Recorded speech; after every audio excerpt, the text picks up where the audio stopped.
I felt like all of these practices would make sense in sexuality, right? Make sense in our aliveness when we're in our bodies, sharing our bodies, maybe arousing ourselves. It just felt like every practice felt like, yeah, in my ideal experience of sexuality, these practices all are so relevant. Mhm. Yeah. Yeah. Yeah. Pretty delicious to explore these together. Hey, curious people, you're listening to the Self Led in Bed podcast, where we explore our fascinating internal sexual landscapes and discover our authentic sexual selves. I'm your host, Patricia Rich, a certified internal family systems and sex therapist, coach, and creator of the Self Led Sexuality model for healing, pleasure, and empowerment. I've spent the last 30 years helping people to develop fulfilling relationships with themselves and others. If you're ready for some warm, smart, and juicy conversations, me and my parts invite you and your parts to get cozy and settle in. Since I attended my first retreat with Susan McConnell 6 years ago, I've been really intrigued with how the 5 practices of Somatic IFS, the model she's developed, can help to heal and deepen sexual experiences. Today, I'm joined by LaDonna Silva, an assistant trainer with Susan McConnell, who not only joyfully helps me to flesh this out, but who also poetically shares her own journey as a sexual trauma survivor and someone navigating the everyday dynamics of sexual intimacy in a long-term relationship. LaDonna is a licensed marriage and family therapist, IFS approved clinical consultant, and level 3 certified IFS therapist with over 20 years of clinical experience. She leads IFS workshops, trainings, retreats, and multiple consultation groups specializing in trauma, sexual abuse and assault, grief, couples work, and support for the LGBTQI plus community. You can read more about LaDonna in the show notes, and I invite you to really listen to your body and to sit back and enjoy our rich conversation.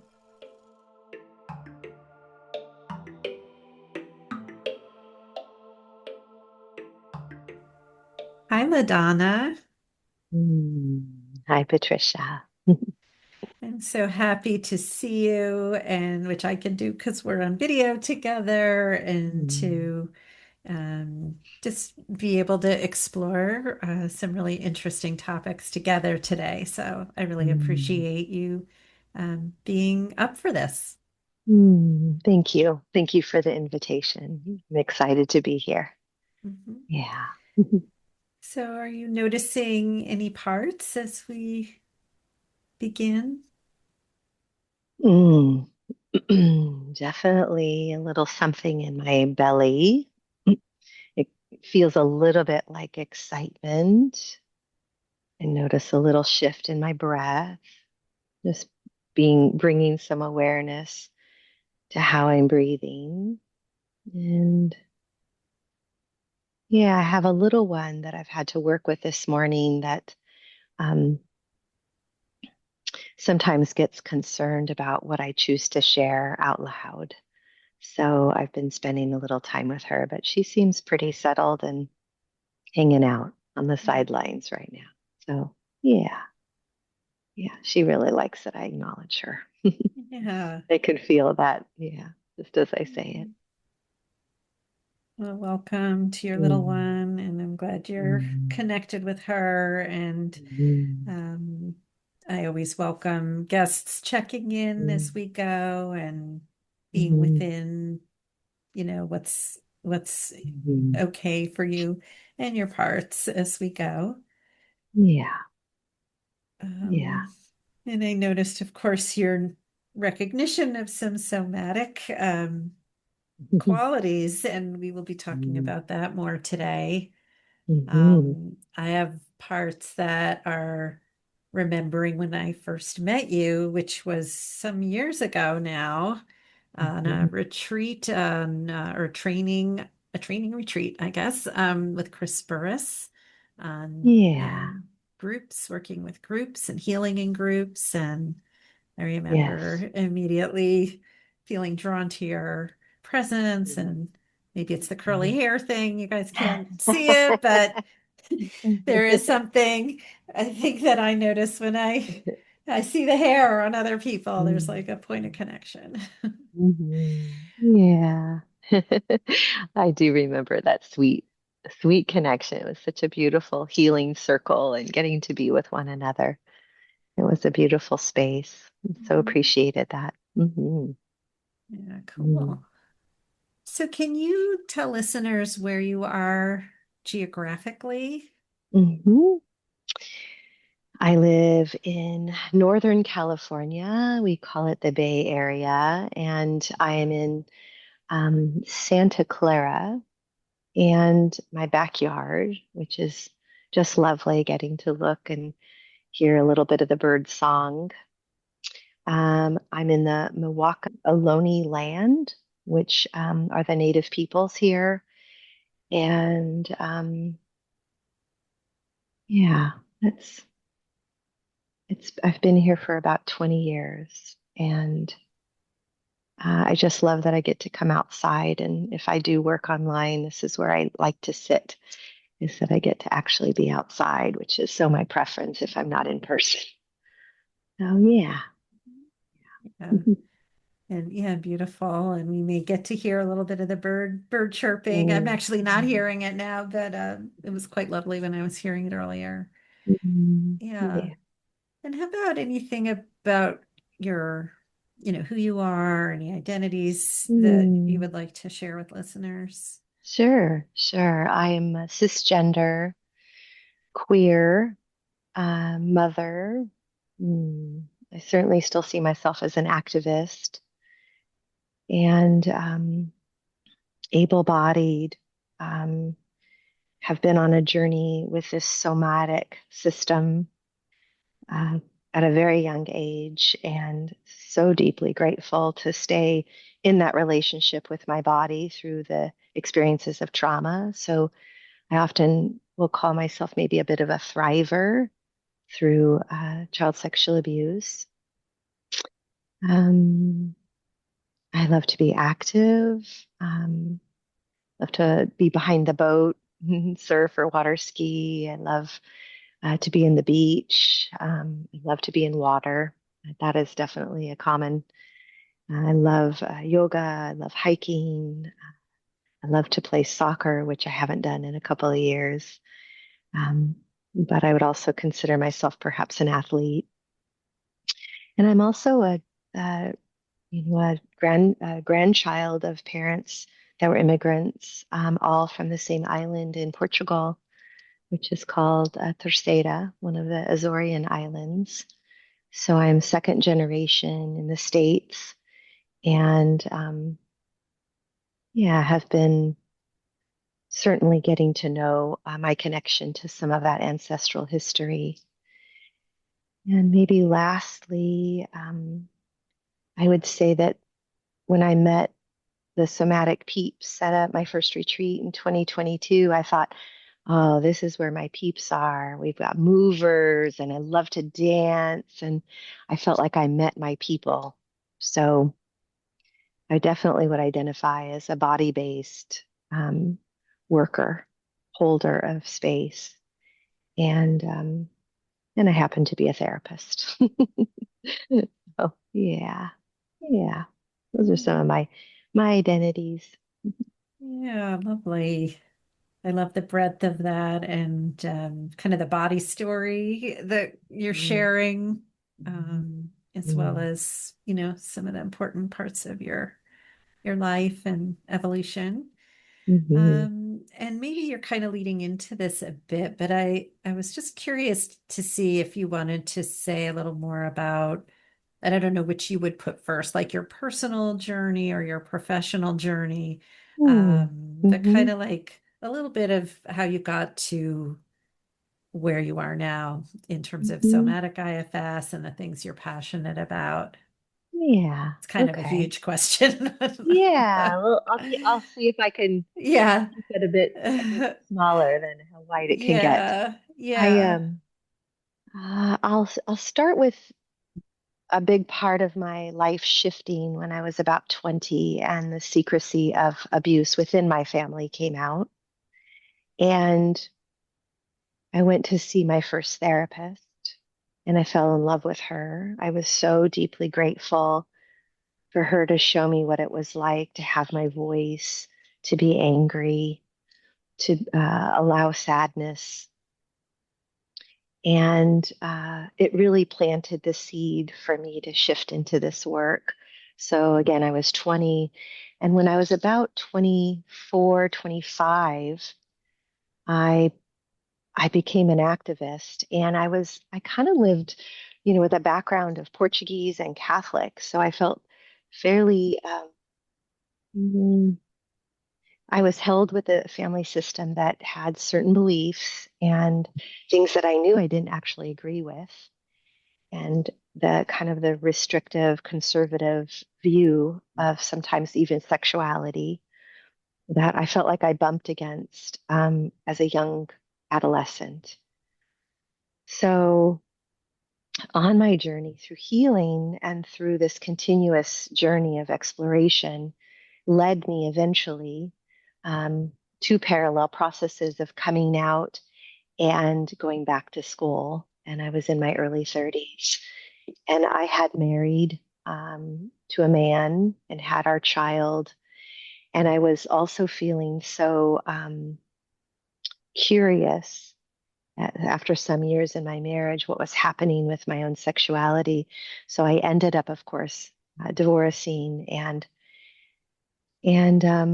re-entering school. While I all this process was a lot of my exploration around my trauma, and there was a very parallel process there.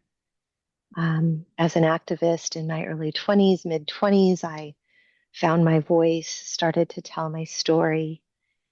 And that first experience was in the state capitol lobbying for an assembly bill, which is now known as Megan's Law. And I was passionate about bringing advocacy to knowing individuals' histories, if indeed they had perpetrator parts.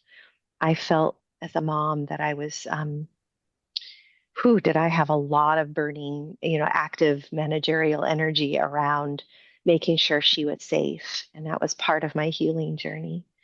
So my voice began the healing path.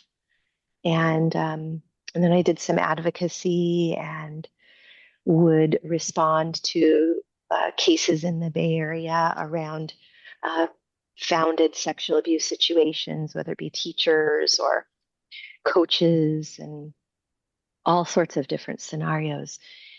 And I felt like I was simultaneously doing a lot of my own healing and finding ways to um, share, advocate for parents, advocate for children, and it was such a parallel process.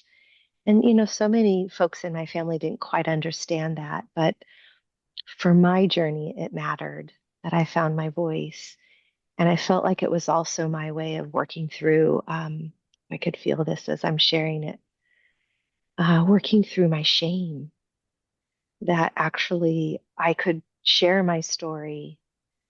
And and for some years I had to work with the repercussions of sharing it out loud, that be my family upset or my own system being, turning against me for sharing something so intimate and exposing to our family. So it was a dance for many years, and yet a very important one, because underneath that, my heart felt this desire to dispel the secrecy. And that really led me on this path to then eventually going back to school. So I quit a career in my early 30s and adventured back into school.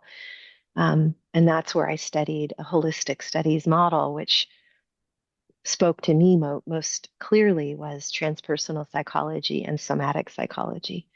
And that was because so much of my healing was because of experiences my body was impacted by and the ways in which my body um, silenced my system as well as felt somatic impacts of the abuse. So that's where the journey began. And and I simultaneously explored my sexuality and came out as I went back to school. So it was a big, like,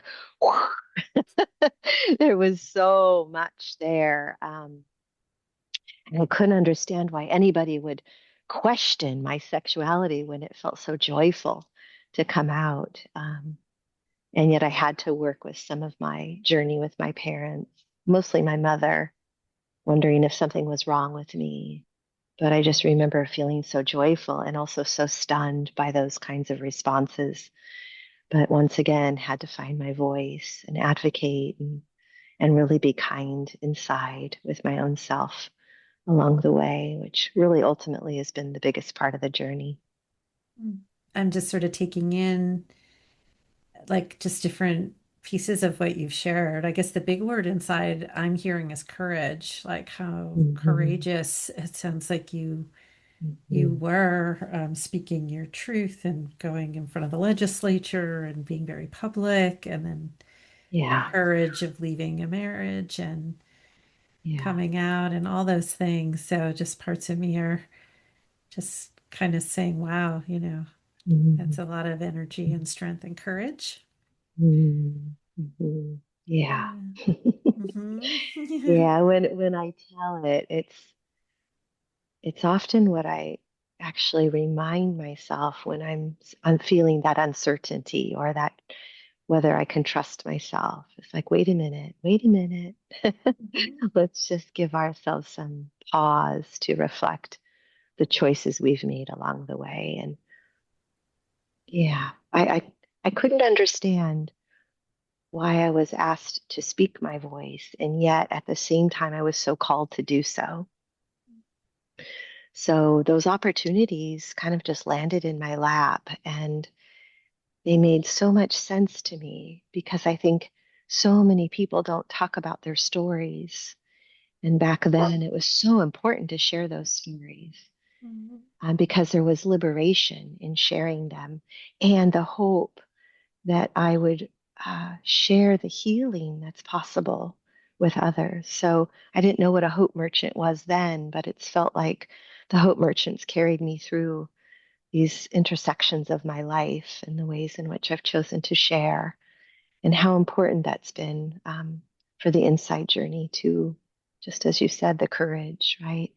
Even just speaking today feels like I haven't spoken about this so much lately, Mm-hmm. and yet it's such an important instrumental part of my journey in working with others. So Yeah, how does this it is, feel to talk about it now, if I may ask? yeah, I'm noticing some of that rumbling in my that chakra, middle chakra, in the solar plexus that they get a little swirly.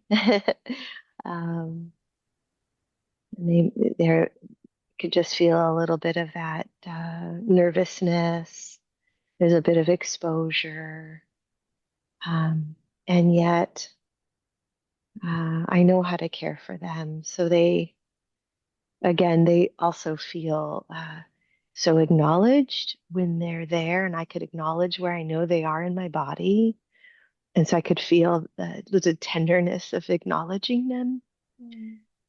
And they know I'm there. They could Mm-hmm. feel and that's a little different than I've often done in the past. I've just told my story, but I'm really know that when I share, I need to be in contact with them so that Yeah. they can also share with me what feels right, what doesn't feel right, and I'm sensitive to them along the way rather than telling a story, throwing up this story, Right. and getting so excited in that process actually feels far more attuned to them in the body, which again is our talk, right? Is how do I stay connected to them in the body while I'm sharing this and not overriding what they're communicating?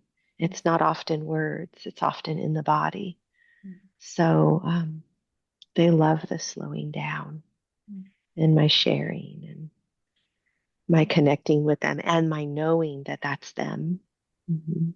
Yeah. That's been a really beautiful, growthful edge, Mm. which I think ties my somatic IFS journey to deepen some bit of what my journey has been for the last several years. So, Mm. yeah. And you're so beautifully, I think, in real time, kind of illustrating what it looks like or feels like to be in connection with your parts, and how at different points in a healing journey, even like different parts might be leading, like I'm just hearing like the importance of voice and telling your story, but maybe Yes. you weren't in a place or the situation wasn't such Yes. that the teller, the advocate, Mhm. was able to be as present to these more vulnerable parts. Mhm. Yes, Yeah. absolutely. Yeah, and having done some media, those were circumstances that actually spun me out.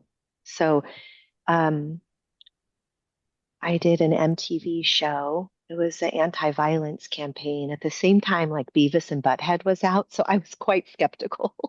I was like, "What are you doing?" And I was the oldest on the show. I was probably about 27, 28. I was kind of a higher end of their demographics, but I ended up becoming somewhat of like an assistant to them. I'd already been in therapy for a number of years, and several of us told our story on that show. And the ironic piece to that, I lost my voice the night before they were flying in from New York. I had my family come, the supportive family that they wanted to be, and I lost my voice. And not only did I lose my voice, Patricia, I also, that morning of, my beautiful dog, I just think this synchronicity of this is fascinating, cut his penis on barbed wire and had to actually go to the hospital, the cat vet hospital, to get stitches on his penis. So I just thought that was the most bizarre. Here I am going to be talking about sexual abuse and all this chaos around me with this, my husband at the time had to leave and now there's this emergency and I don't have a voice and they're there with mics and camera crew and I have to whisper telling my story. So they had to put the mic really close to my mouth. And they rented a car, which was kind of symbolic of me taking the driver's seat. And it was just this beautifully staged experience. But I also had to speak, and I had to pace my voice as it crackled if I spoke loud. So it was fascinating to see my journey in the way my body was also journeying through what it was like to speak up. And so that was the biggest impact of that was after the show we did. Computers were kind of new, and this was probably in the mid 90s, so 1995, 96-ish or something like that. I'm trying to think how old my daughter was. She was like 2 at the time, so and she's 32, so 30 years ago. She I was asked to be online, and there were like that 1-800 child help number, and thousands of people came online to converse online. And I was that person sort of trying to dialogue a conversation. And I was so overwhelmed. And I felt so responsible for sharing my story and the liberation of that, but also all the pain that was met my system with all this pain and these people sharing their stories. I was just so overwhelmed by it. And that was a hard and challenging place in my life. I remember it so clearly and how much weight of burden I felt so responsible, as if not as if I caused their pain, but to open that door, right? Open that Pandora's box. And somehow I just imagined all of my pain, all of their pain, and I just felt so deeply overwhelmed by it all. And yet the show did so beautifully, and it was awarded some kind of award for its courage to to bring forth a topic that's often not spoken about, especially to the audience that they were reaching, which was just really moving. And I was so grateful to be a part of it. It's quite Yeah. a story, quite an experience and quite a Mhm. story. Yeah. And um, so I guess I'm having two different, you know, things coming as I'm listening. Mhm. One is Mm. just wanting to speak to listeners for a minute, that as we're Yeah. getting further into this topic, Yeah. this could be opening some doors for listeners too, if they've Mhm. experienced childhood sexual abuse. So just wanting Yeah. to offer a breath and some kindness and Mhm. to see if there's even anything you might want to say to people who Mm. are listening who might be personally relating so far with what you're talking Mhm. about. Absolutely. For me, it's that pause to be with my breath. It's between this kind of place of the awareness of what's happening in my body and resonance, which is the connection. That for me, a breath helps bridge both of those. And my body can feel me. Invite your bodies to feel you sitting here, noticing all the ways in which our systems are supported by earth, maybe even connection to the chair, to this connection down through our feet. And this vertical alignment also brings access to breath. And I think of the air and the spaciousness above and the ways I connect support me in both ways to just be here with a little more openness, a little more settling, just welcoming whatever's happening. And just ask if it needs some of our care and attention. That sometimes touch really supports that way in which I hold my system for care. It's this extension of care through my hand.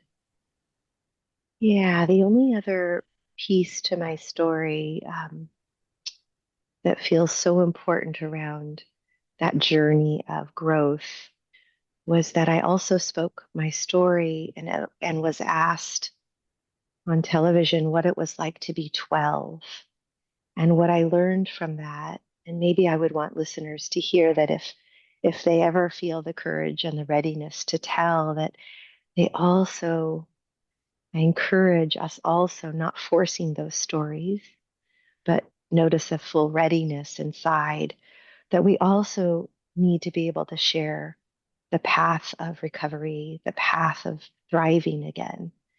And I spun out after that experience.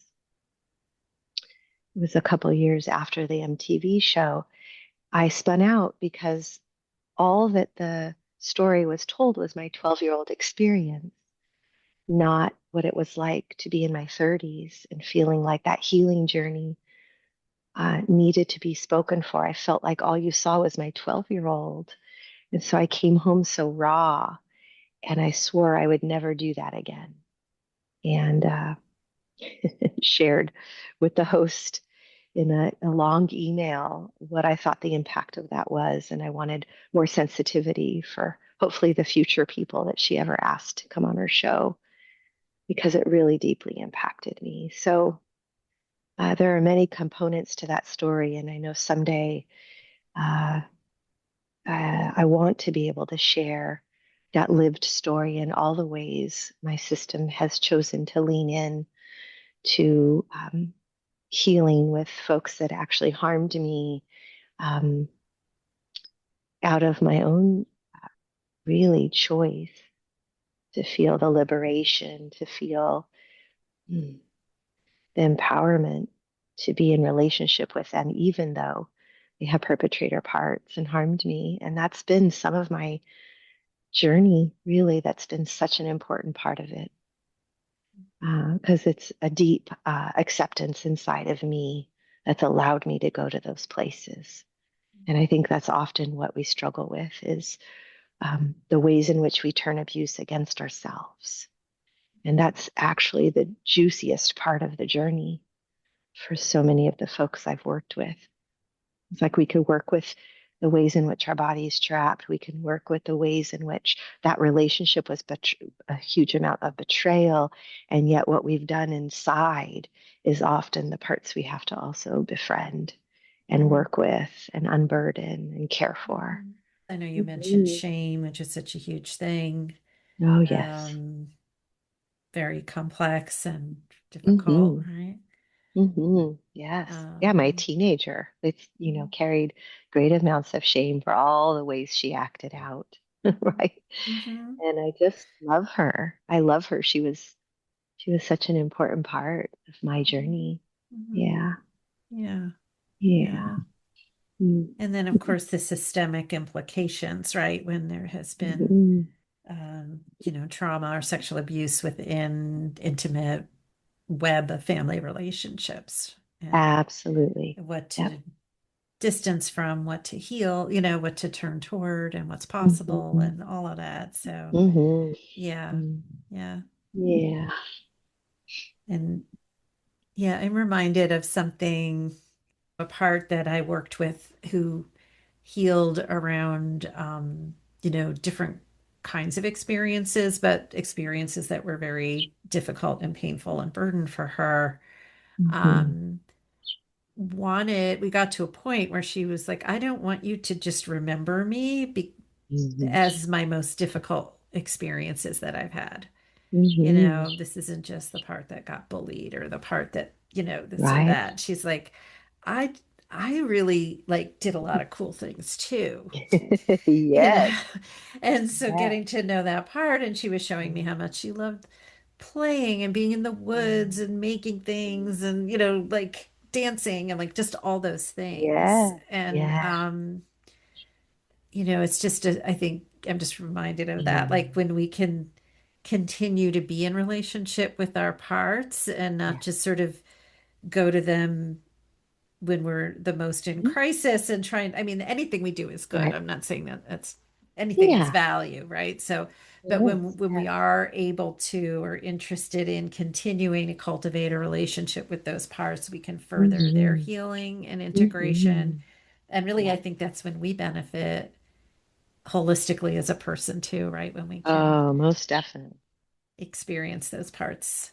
Yeah. Yeah. I love that, Patty. I think that that's so true that that's kind of that journey of getting to know them and supporting their healing. And yet that may not ever be somewhat complete. And yet I think when they get the attention they need and we've witnessed them and cared for them along the way, they also have such beautiful qualities of playfulness, like you said, and the desire to be in nature. Or mine love to dance. Like I've danced since I was like 6. And so they love the spontaneity of dance and the playfulness of dance. And it's one way they love to express themselves. And I think that union and a reunion of them inside is such a beautiful way of expression and staying in resonance with them, right? Mhm. Which is one of our Yeah. somatic practices. They love that. They love when Mhm. I can be on the dance floor or just move my body outside, even in my backyard. Doesn't matter where. But yeah, thanks for sharing that too. Mhm. It's an important Mhm. part to share. Absolutely. Mhm. So would now be a good time to maybe share a bit more with listeners about what Yeah, somatic IFS is and what the yeah, practices are? yeah, yeah. So, I love IFS, and I found it probably about 5 years before I found the somatic IFS work by Susan McConnell. And when I landed in the somatic IFS retreat for the first time in 2022, it entailed things that I absolutely felt an opening for my own body and my own system. And it felt a welcome. My body felt such a welcome there to lean in. And before I knew it, I was DJing for Susan and in the middle of um, breaks or lunch, I would put music on. I would go in the mornings really early and move my body with music. And I felt had been grieving. So the music I felt like everything woke up inside of me. And it was in the midst of COVID 2022, right? So we were still in that transitional of process of coming back together, which I so deeply missed. I'm quite an extrovert. So, yeah, so I love the practices that Susan speaks about in her book, Somatic IFS. And every single one of them felt like practices that my system has known on the journey of my life, right? So, do you want me to name them? Would that be helpful? Yeah, yeah. So, the foundation of it all is somatic awareness. And how we bring, of course, awareness is foundational. Without awareness, and this comes to sexuality too. I've been thinking a lot about these intersections of sexuality in our practices, but to notice every movement, every touch, right, is about bringing awareness to the body. And I love that practice, and it's just foundational to this work. And of course, conscious breath is our second practice. And how we interweave that isn't about changing our breath, but it's actually being with our breath. And that to me can build, we call embodied self, or self as the expanded state of consciousness. And I think that breath is this bridge between the first practice I mentioned, which of course is somatic awareness, as well as resonance, which is our third practice. And resonance for me is this relational connection inside to my system, which speaks very somatically, but I also have parts that speak and are verbal, but it often speaks to me somatically. But I'm in resonance and in connection with the system. But I'm also in resonance with you right now. And I also bridge the resonance of connection with external. And that may be our clients, our relationships, our bodies. Um, and so resonance and radical resonance is our third practice. And our most playful practice, which often becomes one of my favorites, is the mindful movement. And how might our body move in ways that allow us to connect more deeply with these bodies? And often in my system, I could think of a very dissociative part. And the only way I could connect with it was in silence, but with moving my hand in the way it felt like it was swirling above my head and around the right side of my body. And so I just was invited, so thankfully, by my therapist, it's does a lot with authentic movement, just invited me to move with it. And what I noticed is by moving with it, it allowed me to understand it and connect with it. And it felt me when I could actually move with it. So to me, movement is, I can access movement and dance. I won't call it dance because I call it movement more so than dance. Dance kind of creates some parts that of many folks that go, uh-oh, there's somehow a rhythm you're supposed to follow, but that's not what I mean by dance or movement. It's really just listening and following the body. And our last is attuned touch. And when we can explore attuned touch, it may be the system's way of receiving connection and resonance. And attuned touch can also such a bridge of sexuality is it doesn't even have to be actual touch. It could be a touch of our energy, could be a touch of our intentions for connection. It could be touch with um, the guidance of nature, the wind touching my skin right now. Could be touch in healing journeys, could be the touch of a well ancestor that comes and supports our journey, or the way in which we can lean into earth or a tree or our favorite place in nature that supports our system feeling being held to explore what's needed, what parts of our system maybe can heal with attuned touch. So these are all extended ways working with our bodies to expand that healing journey of IFS. And so when I found this, I felt like, this is my language. These are my peeps. And when I read Susan's book, I just kept saying, yes, this is this is what my therapy looks like. I'm a body-based psychotherapist. And you might tell me a story, but I'm so deeply curious what it's like. What's the lived experience in the moment as you share this? And that to me is also the wisdom that needs to be invited to come through. And when we don't include the body throughout the journey, I think we're missing out on so much that can also heal and be accessed for healing. So, yeah. Mm. That was so beautiful and so poetic how you took Mm, us through those practices and mm, with your own special flavor to it as well, I think. And mm, that was really mm, lovely. mm. Um, Thank you. and I'm reminded of when I first went on Susan's retreat in Costa Rica, Mm, which is where she used to be the only place she did her retreats, I think, and now she's yeah. expanded elsewhere. And I love Susan and her work because I know in my with my own system, like when I get deep into connection with some of those deeper parts, or like just things really settle, I have had the experience that the act of speaking takes me away from it. Mm, yes. So when I'm Yes. in a therapy situation and I need to be talking, it felt like that took me out, and it was okay to do Mhm. that sometimes. But if that was the main modality, I felt like, so Yeah. in Susan's retreat, I felt there was so much room to stay in my inner connection.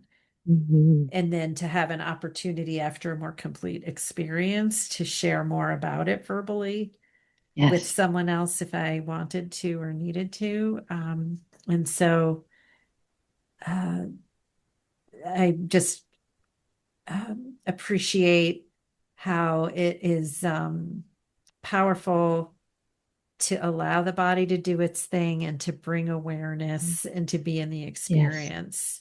Yeah. Yeah. And I want to acknowledge how scary that is for so many of us to actually trust and get to know how the body might communicate too, right?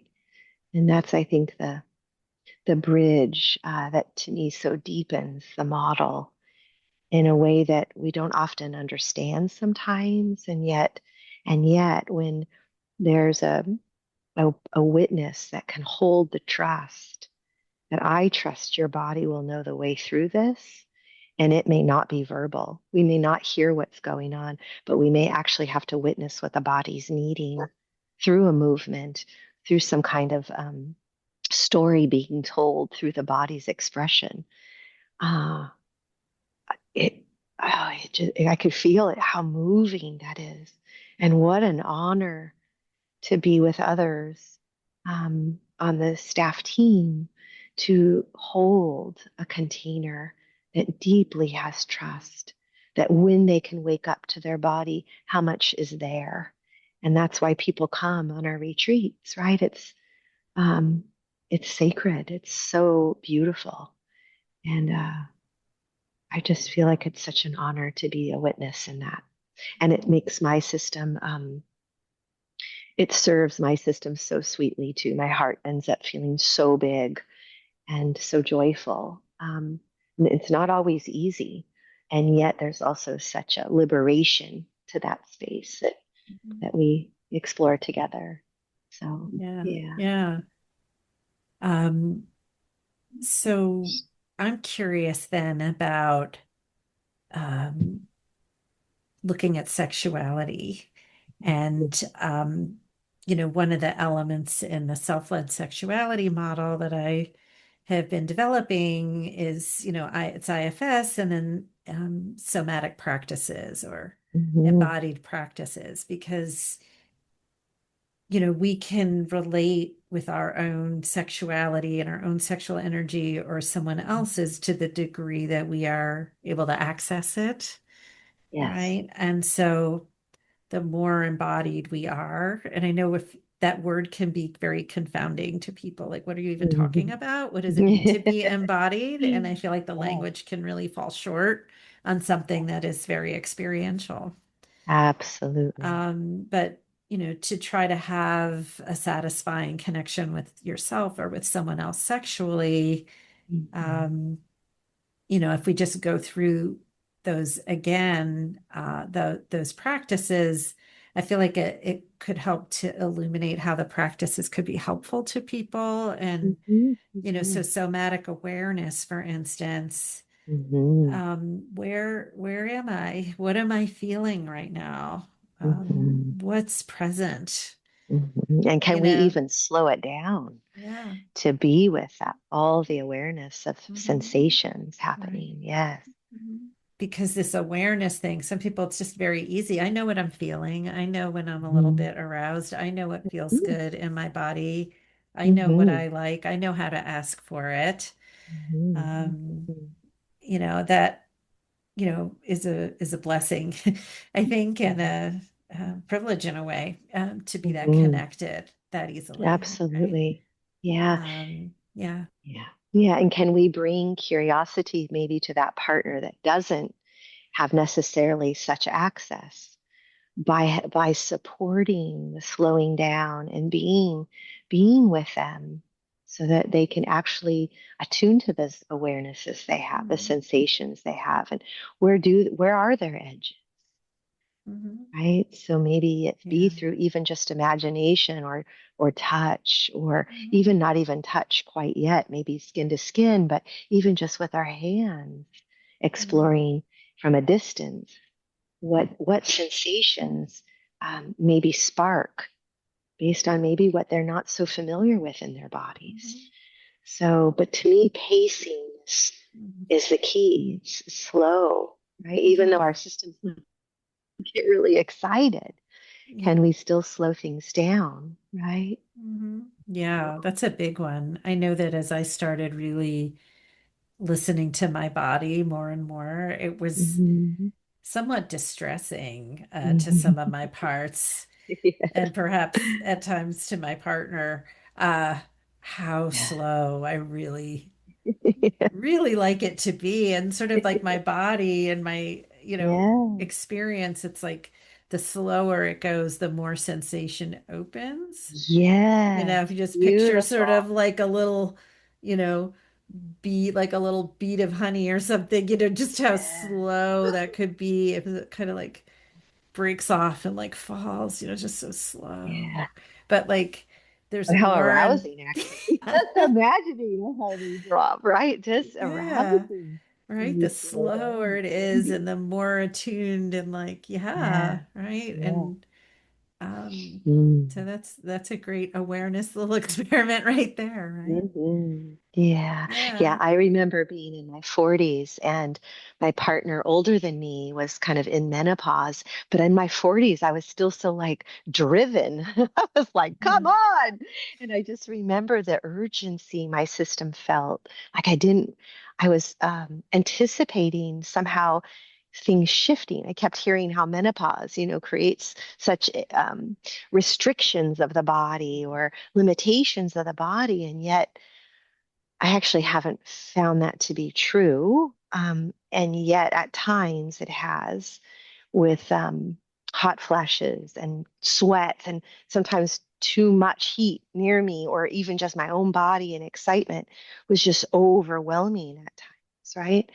But I just remember having to like invite my system to slow down, and yet that dance between the body, what it wanted, and yet the system saying slow, it was so complicated. It felt so swirly, is what I Mhm. could describe, right? So swirl. Right. I'm sure we know, many of us know what that feels like, right? Mhm. So Mm. how breath for me has been somewhat of a gift to access some of that excitement. Like, can I bring breath to that excitement and bring myself back into the body, holding some of that excited energy Mhm. and actually letting my system slow down so I can cherish that moment, Mhm. cherish the pleasure that's being offered, right? And Mhm. what a practice. This is not something like you said, like you got it. This is a journey each time in our sexuality, right? Each time. Yeah. Yeah. Yeah, I love that segue to breath, right? And how the breath is always with us Mm. and how we can be holding our breath without realizing it. Yeah. And just like I just want to invite curiosity because sometimes we sort of like hold our breath and don't realize it. And sometimes that's enhancing Mm-hmm. that little bit Yes. of tension, that builds up. But Yes. sometimes that could also be kind of constipating a bit. Yes. Like not letting the energy, the sexual energy really Well, like yeah. move and expand. Absolutely. It could involve a tightening and a holding and a Hmm. restricting and an Yeah. alarm to the body if we're holding Hmm. our breath too long, right? So Right. yeah. And Yeah. that's a pattern I know. Hmm. So thank you for naming. Yeah. Yeah. And there are many conscious breathing practices that I know a lot Yeah. of people use and explore, from yoga to tantra to like other kinds of Mhm. holotropic breath work. There's a lot of Yes. conscious ways people use breathing Yes. and breath, and specifically in sexuality. And Mhm. again, I just always invite curiosity, and noticing, are there parts that are like maybe some manager parts, who want to do aggressive breathing Mhm. practices in Yes. order to create some kind of effect. Sure. Sure. Um, Taking a breath with those, right? Like, Yeah. welcome, breathing manager parts. Yeah. Yeah. Like, can we take a pause and just see, or is my whole system good with this? Like, are we all interested in experimenting with these Yeah. breathing practices, Yes. and so that everyone's included. Hmm. Um, Yes. Yeah. and Beautiful. and then there is just the organic sort of just noticing of breath. And more, I feel like when I want to connect with my parts or when I'm guiding people, I'll often say, Hmm. just maybe take a breath with that part, Hmm. or maybe that part Hmm. can feel you there, or notice your breath, or Hmm. um, yeah. Hmm. Beautiful. And then the next practice would be resonance, right? Hmm. Hmm. Yeah. Yeah. So any Yeah. that come to mind on this Mm. sexuality theme when it comes to resonance? Well, I actually could, I think what might be helpful is to share some of my own experience currently in my life, um, that I've been thinking about as I was somewhat loosely preparing for this. But I think about my attunement to my spouse and my partner around resonance would be that I get really playful and sexually playful. And sometimes I have a way in which um, I could be really forward and direct, and sometimes it startles her. And it's not intentional. But what I do know is if I'm not attuned to my own excitement, the last thing I want is to startle her. I actually want to make my move or make my invitation more mindfully. And that to me is where my resonance comes in, is that I could sometimes, if I'm not mindful of it, I'll come in and it just is like, whoa. And then I feel like I'm not in resonance, right? In resonance, I will kind of be more not cautious, but I will be mindful of my excitement and feel it out a little, right? I might come in more slowly, more mindfully with my movement and see if there's an openness, see if there's a connection, and see if there's a way in which I can offer an invitation of play with my sexual energy but that's mindful. I've been with her enough to know that that's been such an important learning in our resonance, in our relationship. So to me, that's an exploration with resonance, right?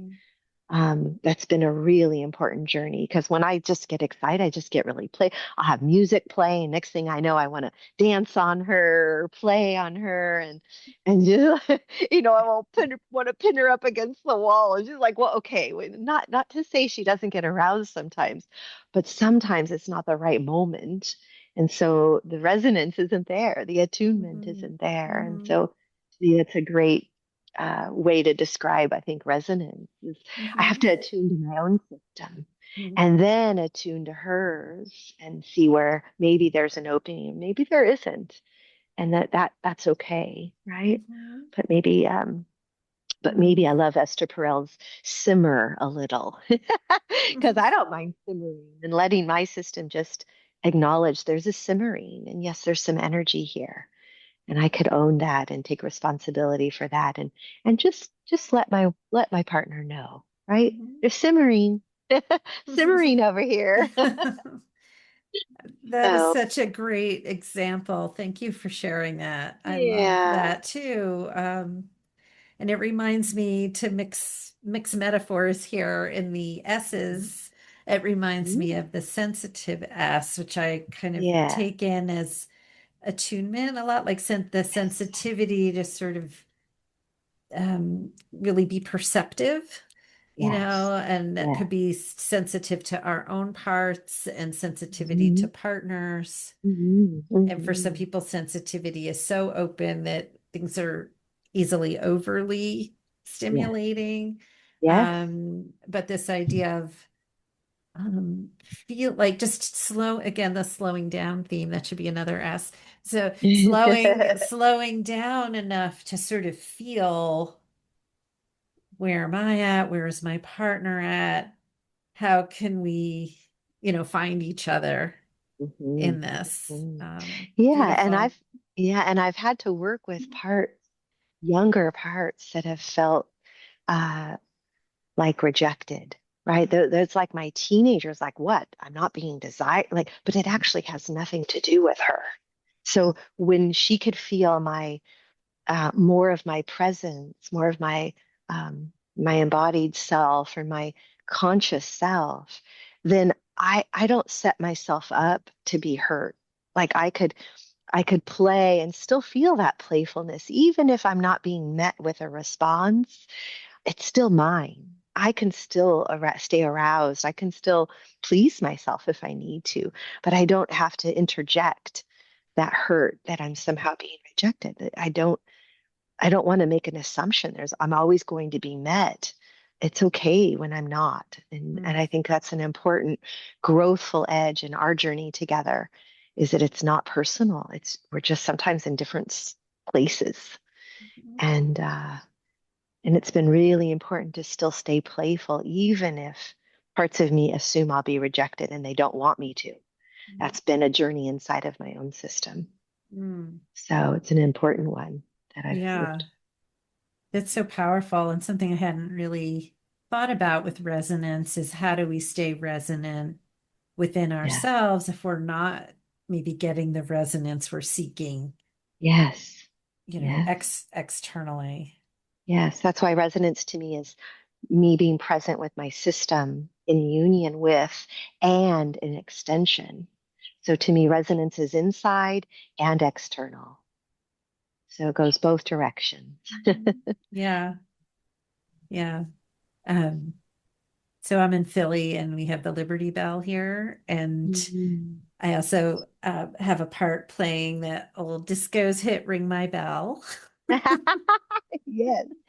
And for Mm. me, resonance is a huge like language for my system because I feel like I'm sort of Yeah. vibrational and ways when something touches me as just deeply true or Mhm. deeply moving, I sort of feel Mhm. this like a bell, Mhm. Mhm. vibrating. Vibration. Yes. Mhm. Yeah. So resonance is Mm. big for that. Mm-hmm. So then the next Beautiful. practice is that mindful movement, which, Movement. Uh-huh. yeah. Yep. Yeah.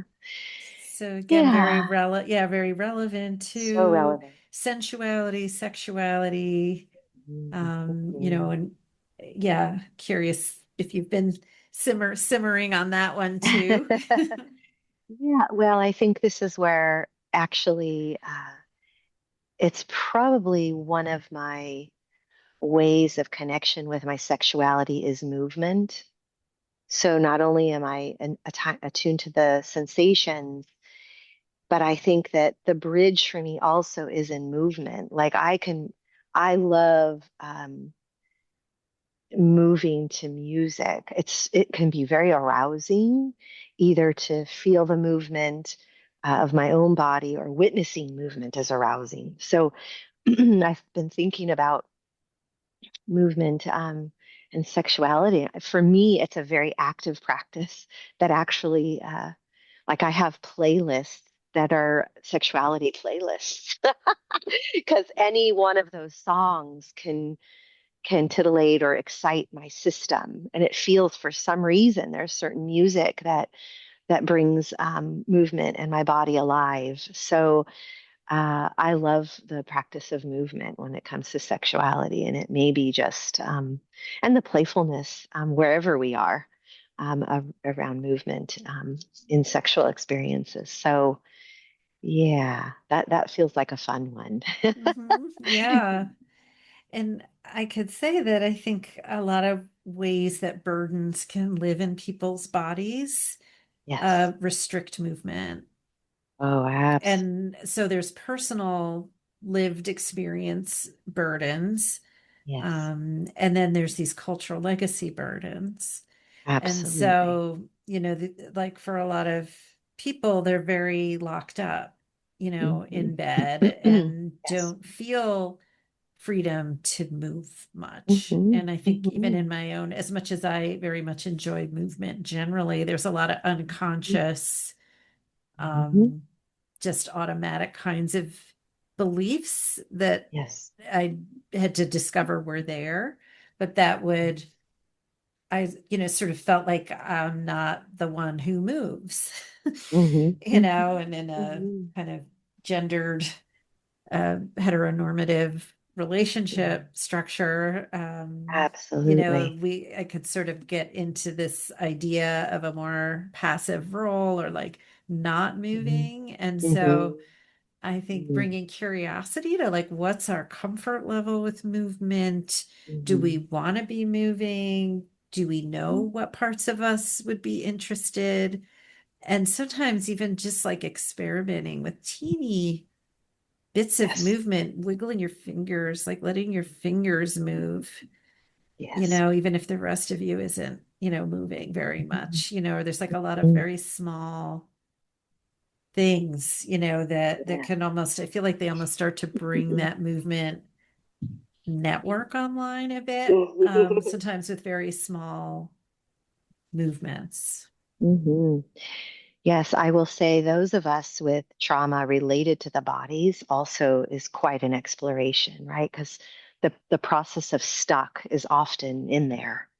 And I think that I'll say in regards to hosting groups exploring movement, which is often what I do in our retreats, um, stillness is movement. And I think that the idea of, like you just said, folks that come want to get to know what movement's like, and yet they're in that stunned kind of place, maybe frozen, maybe stuck. There's always so many fascinating processes that are creating the stuck or the stillness, maybe voluntary, maybe involuntary. And yet, how can we just get to know with witness what it's like to even just move, like you said, a finger, even just move a foot, even just be with the ways in which the body will hold us and not allow us and befriend, get curious what it's like Mhm. to to get to know restriction, to get to know the holding down, and and that there is no right way to move, right? And there is no, there's no, that's often what I'll say is, just because I move doesn't mean it's the right way to move. Like, that's my movement. What's your body's movement? And can we get curious about that together? So I love the practice of mirroring when we're exploring movement, and even in partnership or in the therapeutic setting or in the retreat space where there's a journey of curiosity, is just mirroring that space and holding that space so tenderly around moving so simply, and yet may not feel so simple to the body. Yeah. Um, it's such a beautiful place to start for systems that carry the burdens of not moving for various reasons, right? Yeah. Yeah. Yeah. Yeah, I love that. And then attuned touch. Mm-hmm. So much to say there. And of Mm-hmm. course, that one might be the most obviously relatable Mm-hmm. around sex and Yes. sexuality. Yeah, and I think what I'll expand and share about attuned touch as a somatic IFS practice is the attunement is in our system, in our bodies. And so for me, in a sexual act or in a therapeutic setting, right, there's not, those don't go together typically Mhm. for my practice, they don't, but for many they may. But the idea that I'm in my body, attuned to my system. And so in therapeutic settings where touch, it can be a bit of a taboo in therapy, but yet it's such a beautiful practice. And throughout my practice, I've always used touch where clients, it's just that one moment where touch may be the gateway through something because they were so alone, and yet our touch can be a way in which it facilitates some kind of shift, right? Or their own attuned touch to their system is such a beautiful bridge for connection, um, and for the system maybe to feel something they never received when it was most important. So when we bring that to sexuality, I think that when I think about intention, like if I'm coming in with attunement, I don't know where we're going, but I'll meet my partner in that moment and see where we go. But if I come in with an agenda, that doesn't feel very attuned for some particular outcome. So to me, touch is very, it's the same parallel to when I reach to, let's say, a rescuing in touch can be like, you're so uncomfortable, I need to hug you. Mhm. Feels similar to the way in which I want to touch you and get what I want sexually, which is not necessarily a bad thing, but can we name that and be conscious of it? Is that my body is wanting something? But can we attune to that as well as including the resonance in relationship? That to me is not, it's not a either or, but it's a with, it's an and. Um, so I felt like all of these practices would make sense in sexuality, right? Make sense in our aliveness when we're in our bodies, sharing our bodies, maybe arousing ourselves. It just felt like every practice felt like, yeah, in my ideal experience of sexuality, these practices all are so relevant. Mhm. Yeah. Yeah. Yeah. Pretty delicious to explore these together. Yeah. Yeah. Yeah. And, something in me is sort of wanting to say, and I probably think this is probably true of almost anything that we focus in on with full awareness as we can, but that just like each of the S's can be what I call sort of a portal to pleasure. Mhm. Probably each of these practices as well, Mhm. could be, right? Like when our system really allows a very large opening, Yes. right? That Yeah. we could have sort of a very peak kind of experience, through Mhm. touch or through breath or Mhm. through Mhm. awareness, Mhm. and certainly in combination. Hmm. Yeah. Hmm. Yeah. Mhm. Yeah. I love the way you've taught self-led sexuality. I think it's just a beautiful gift to the community. It's something I don't think is spoken often enough. So, and I love the bridge of somatic IFS with it. I sat with it and thought it's a brilliant blend, honestly, Mhm. and Mhm. felt excited about having this conversation. Yeah. Mhm. Yeah. Yeah, awesome. Mhm. So is there anything else that you want to share? I actually would love to read a poem. And I loved this. It's a Rumi quote. Uh, and it's there is one way of breathing that is full of shame and constriction.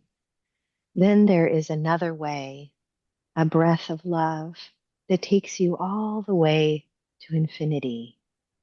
I just felt like that was so relevant to this Mm. conversation.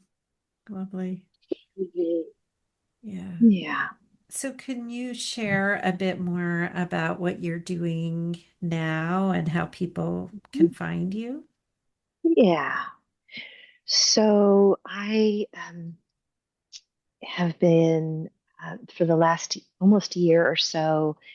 Susan's asked a few of us to be assistant trainers, and so I'm on a path of co-leading with her and facilitating with a colleague and I, Marcella Cox, um, to start making some offerings to the community that are maybe not IFS trained, but IFS informed and introducing the intersection of somatic IFS to the community that maybe doesn't have um, the honor of actually training, et cetera. Maybe practitioners, they could be coaches, they could be body workers, et cetera. So we're excited about offering that. It's a course in January.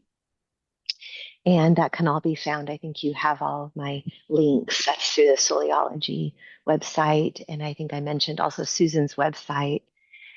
So I'm excited. It's a transition.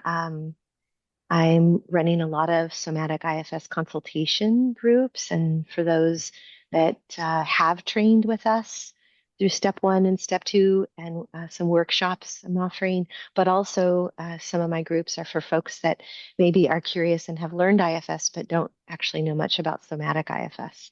So all of those groups incorporate somatic practices, somatic IFS practices. So it's been a bit of a shift, and I'm doing certainly still seeing clients that have been with me for quite some time, and I see them in person, and then I balance that with some of the online work that I'm doing.